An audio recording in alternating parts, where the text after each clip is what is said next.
1917, Sigmund Freud vai fazer duas nomeações importantes sobre a ansiedade. Ele vai falar sobre a ansiedade realística e a neurótica.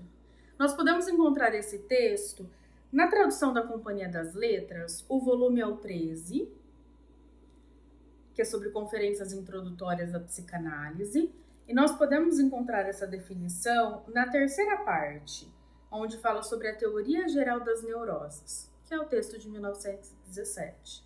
A gente tem um conjunto de textos que vão abordar esse aspecto. Bom, então o que seria isso? Vamos pensar, porque é algo importante, principalmente atualmente, onde falar sobre ansiedade tem sido cada vez mais comum. E isso é bom.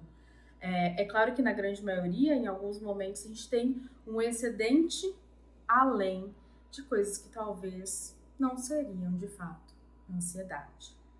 Então, quando ele chama de ansiedade realística, o próprio nome já vai nos sugerir. A ansiedade está falando de um certo desconforto, de uma sensação de que eu não vou ter tempo. Está ligado ao espaço-tempo. Não vou ter tempo de fazer algo. Realística, porque a maior parte desta ansiedade, de toda essa movimentação interna que vai ser gerada, existem características da realidade. E eu vou trazer um modelo para ficar mais claro sobre isso. Quando nós pensamos sobre a construção da ansiedade, ela não é um único ponto em específico. Nós precisamos pensar com um conjunto de fatores que me levam à ansiedade. Esse é um fato importante. Então, vamos pensar em vários pedacinhos. Quando nós pensamos na ansiedade realística, existe uma grande parte desses pedacinhos que vão estar de acordo com a realidade, ou seja, é real, eu posso encontrar ali. Bem diferente da ansiedade que é neurótica. Na ansiedade neurótica, eu tenho vários elementos que não são reais e que muitas vezes não tem nem como eu contestar na realidade que aquilo de fato existe. E agora eu vou trazer um modelo para deixar um pouco mais claro. Vamos supor que eu tenha um compromisso e que para isso eu vou precisar pegar um avião, um ônibus, um metrô, um trem, qualquer meio de transporte que eu precise estar num horário determinado para embarcar. Esse vai ser o nosso modelo, mas a gente pode pegar vários outros da nossa vida. Quando eu penso na ansiedade realística, de fato, se eu tenho um compromisso e preciso embarcar naquele meio de locomoção, se a minha passagem, vou utilizar assim, sai às 10 horas da manhã, então eu preciso me organizar para estar antes das 10 horas, porque às 10 horas aquele meio de locomoção chega e vai embora. Ele não vai esperar caso eu atrase 1 hora, meia hora ou qualquer coisa que seja, a não ser que uma outra situação da realidade tenha impedido aquele meio de locomoção a chegar ali naquela estação, numa rodoviária, num aeroporto. Caso contrário, o horário marcado é o horário correto. Então, existe essa ansiedade realística porque existe um fato concreto. Se eu me atrasar, vou perder o meu compromisso porque não vou ter outro meio de locomoção. Agora, essa é a ansiedade realística, real, existe um fato concreto. Agora, quando eu penso na ansiedade neurótica, o neurótico ele fica muito dentro da fantasia do pensamento, ele está muito preso ao passado ou ao futuro. Então, o que pode desenvolver esses pensamentos desordenados seria num viés onde ele não se encontra dentro da realidade. Por quê? Vamos pensar.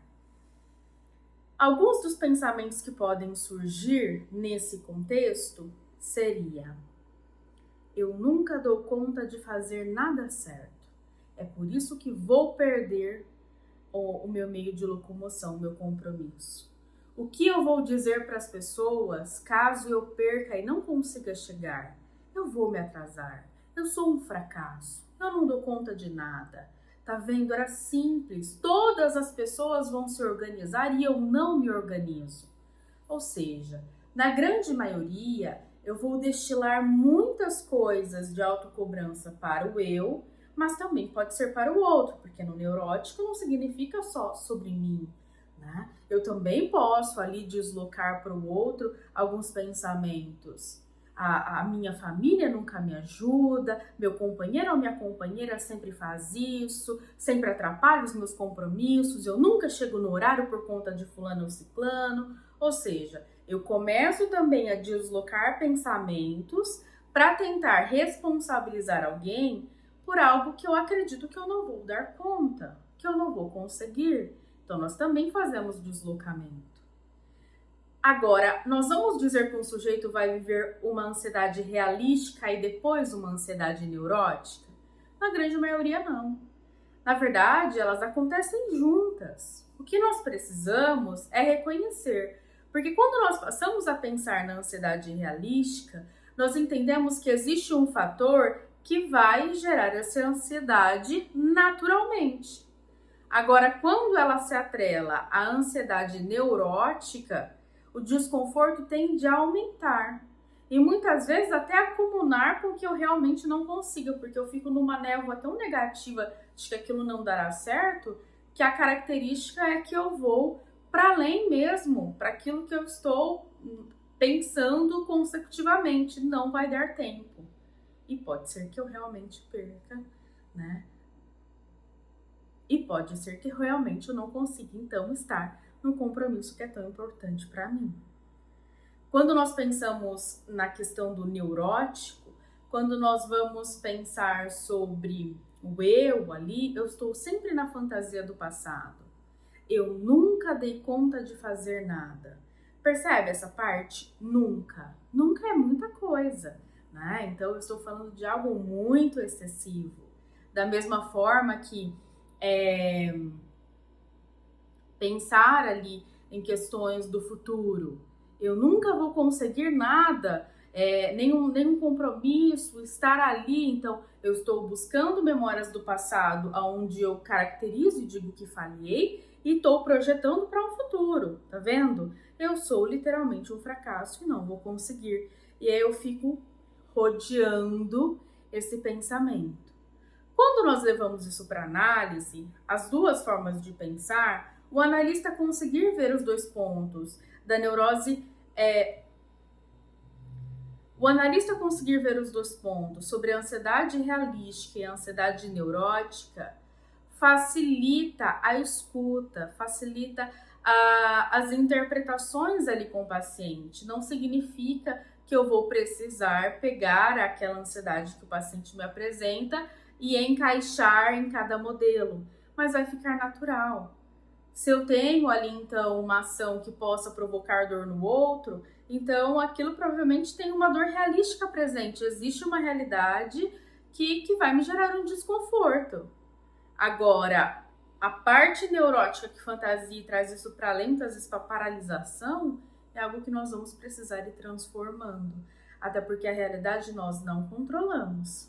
Como eu disse, nós podemos nos programar e você chegar ali para embarcar em qualquer que seja o meio de locomoção e ter tido um imprevisto maior do que qualquer um pudesse controlar e aquele meio ter que ser adiado, cancelado ou qualquer coisa do tipo.